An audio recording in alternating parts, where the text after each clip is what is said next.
If you've seen my other videos about these double passage questions, you might have noticed that sometimes I do it in reverse. I read the second passage first and then go back to the first. But in this case, the way the question is worded, it makes sense to go in order, right?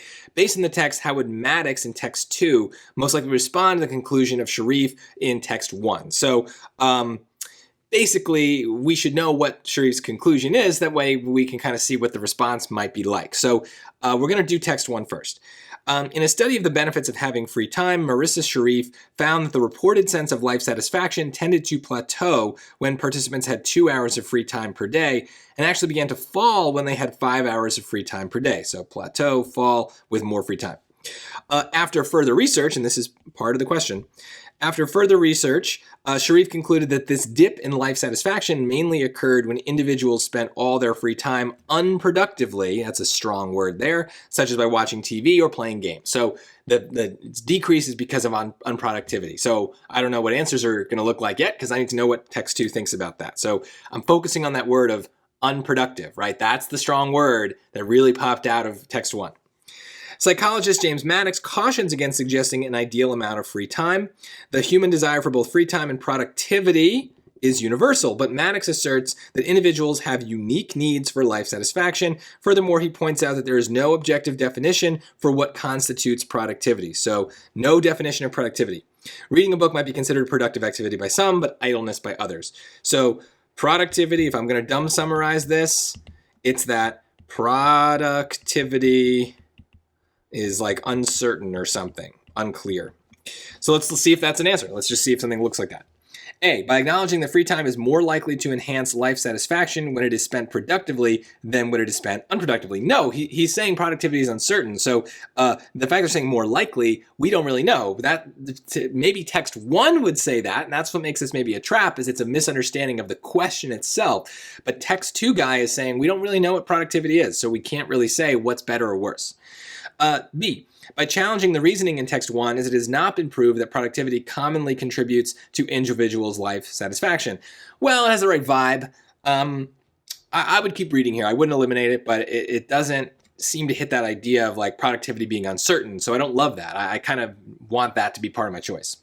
C, by warning against making an overly broad assumption, as there is no clear consensus in distinguishing between productive and unproductive activities. Notice that is like exactly what I said, right? That feels better. Let's look at D. By claiming that the specific activities named in text 1 are actually examples of productive activities rather than unproductive ones. Now again, this is getting specific about what counts as productivity, but Maddox's point in text 2 is that we don't know. So he's not going to make some claim about what's productive and what's unproductive. He's saying it depends on the person. So D is again going against what he said. Now, at this point, I would just pick C. I wouldn't worry about why B is wrong if I were taking the real test because I'd want to move on. But for the sake of, let's dive a little deeper, C is definitely hitting my dumb summary. It's hitting what I thought. Now, B sounds kind of like the right general tone, I guess. By challenging, they definitely disagree, the reasoning in text 1, as it has not been proved that productivity commonly contributes to individuals' life satisfaction. So this is taking issue with a different part of the argument.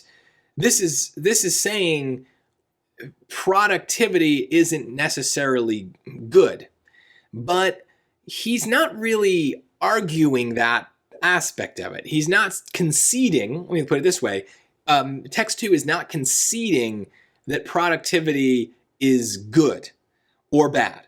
He is just saying you're making an assumption from the start that you wouldn't even know what constitutes productivity. You're just wrong that we can even quantify that idea.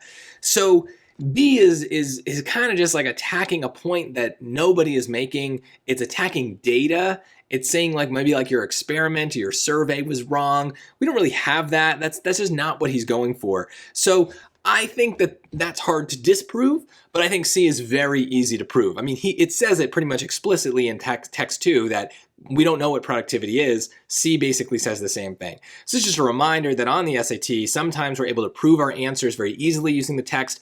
Other times we take a different, more backwards approach where it's more about disproving the other wrong answers and then kind of choosing whatever's left over. But it's always a combination of those two ideas that we're going to need for every SAT reading section. You can't just do one or the other. It depends on the question. One might be better than the other, and you're going to sometimes use both on many questions to get the right answer.